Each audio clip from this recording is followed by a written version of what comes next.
Brought to you by LIC of India, हर पल आपके साथ। इंतजार खत्म हो गया है, बजट आ गया है और बल्ले बल्ले चल रही है। खास तौर पे शहरी मिडिल क्लास में, सैलरीड क्लास में बिल्कुल कहिए जश्न का माहौल है। कहा जा रहा है लक्ष्मी की कृपा हो गई है, माँ लक्ष्मी मुस्कुरा दी हैं। और मोदी जी ने सुबह कहा था, प्रधानमंत्री मोदी ने, कि माँ लक्ष्मी की कृपा होगी और वो दिख रहा है बिल्कुल साफ। और वजह क्या है कि 1 घंटा 10 मिनट के करीब की बजट स्पीच थी, उसके एकदम अंत में जाकर वित्त मंत्री ने ऐलान कर दिया इनकम टैक्स में बड़े फेरबदल का। और वो इनकम टैक्स में जो ज़बरदस्त फेरबदल हुए हैं उससे चारों तरफ जोश फैला हुआ है। लेकिन एक बात समझ में नहीं आ रही है कि आखिर इंडस्ट्री को क्या कष्ट है, और इंडस्ट्री को कष्ट है या शेयर बाजार को तकलीफ है। शेयर बाजार को क्या परेशानी हुई है कि बाजार में वो उत्साह नहीं दिख रहा है जो उत्साह बाकी जगह दिख रहा है। वजह यह कि सुबह बाजार खासा तेज था जब बाजार खुला था, और उसके बाद बजट के बीच में उसमें गिरावट शुरू हुई। अंत में जाकर जब ये इनकम टैक्स का ऐलान हुआ है, ये ध्यान रखना चाहिए, इस इनकम टैक्स के ऐलान के साथ फिर थोड़ी तेजी आती दिखाई पड़ी है। लेकिन वो करीब करीब न गरम न नरम जैसा बाजार बंद हुआ है, जैसे कि उसको कोई खास फर्क नहीं पड़ता है। क्यों फर्क नहीं पड़ता है, क्या कारण हो सकते हैं? तो एक तो इंडस्ट्री को कोई बहुत बड़ा पुश नहीं मिला है, तमाम तरह की डिमांड मांगे थी, तो कोई ज़बरदस्त ऐसी बड़ी चीज़ PLI टाइप की जिसको क्रांतिकारी ऐलान कहें वो नहीं मिला है। दूसरा, कैपिटल एक्सपेंडिचर पर सरकार ने दिखाया कि जो हमने टारगेट रखा था पूंजीगत खर्च, यानी कि तमाम, क्योंकि सरकार जो इंफ्रास्ट्रक्चर पर खर्चा करती है और कैपिटल फॉर्मेशन पर खर्चा करती है, उससे देश की इकोनॉमी तेज होती है।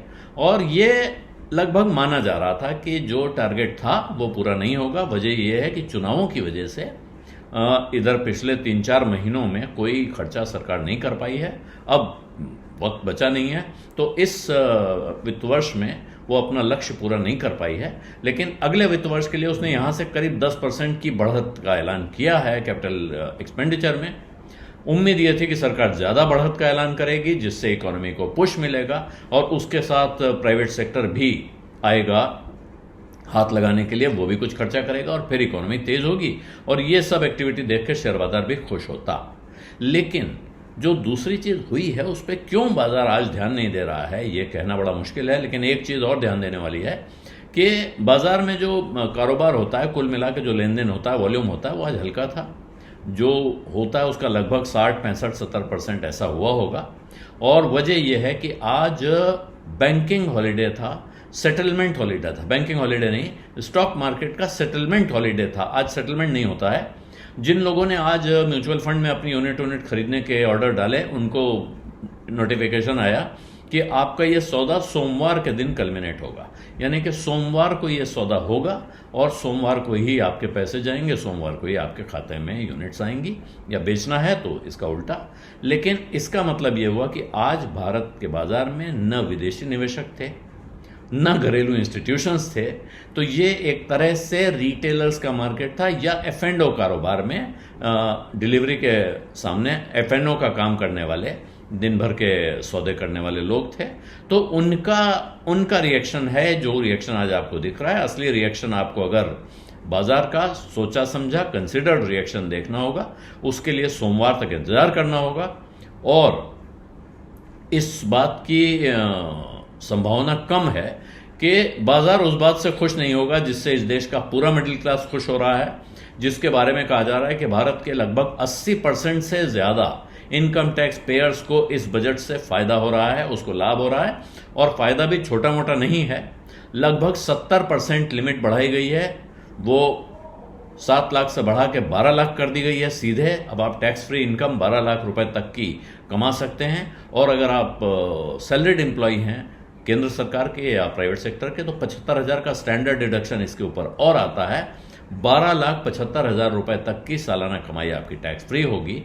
ये पैसा जो बचेगा लोगों के हाथ में, ये कहाँ जाएगा, ये सोचने की बात है। ये पैसा घूम के आएगा इकोनॉमी में, लोग खर्चा करेंगे और इसके साथ फिर बाजार में डिमांड बढ़ेगी, उसके साथ दुकानों से सामान बिकेगा, फैक्ट्रियों में सामान और बनेगा। तो इकोनॉमी में दम लाने की, इकोनॉमी में स्पीड लाने की कोशिश बिल्कुल साफ साफ उस तरफ इंडस्ट्री को बढ़ावा देकर और उनको राहत देकर कोशिशें की गई हैं पिछले कई सालों में। जो मिडिल क्लास का टैक्स पेयर है लगातार शिकायत कर रहा था कि हमें कुछ मिलता नहीं है, तो उनको कई सालों के बाद, बहुत लंबे समय के बाद 1997 में बड़ा टैक्स रिफॉर्म हुआ था, जब पीक टैक्स रेट 40% से घटा के 30% किया गया था। उसके बाद का सबसे बड़ा ये बदलाव है। इतना ज़बरदस्त फ़र्क आ रहा है। 80% से ज़्यादा टैक्स पेयर इसका फ़ायदा उठाएंगे। जाहिर है मूड माहौल सुधारने में ये बड़ी भूमिका निभाएगा, और ये मूड माहौल घूमकर इंडस्ट्री तक या शेयर बाजार तक नहीं पहुंचेगा, ये कहना थोड़ा अजीब सा लगता है। बिज़ अड्डा में आज इतना ही। अब इजाज़त दीजिए। धन्यवाद। नमस्कार।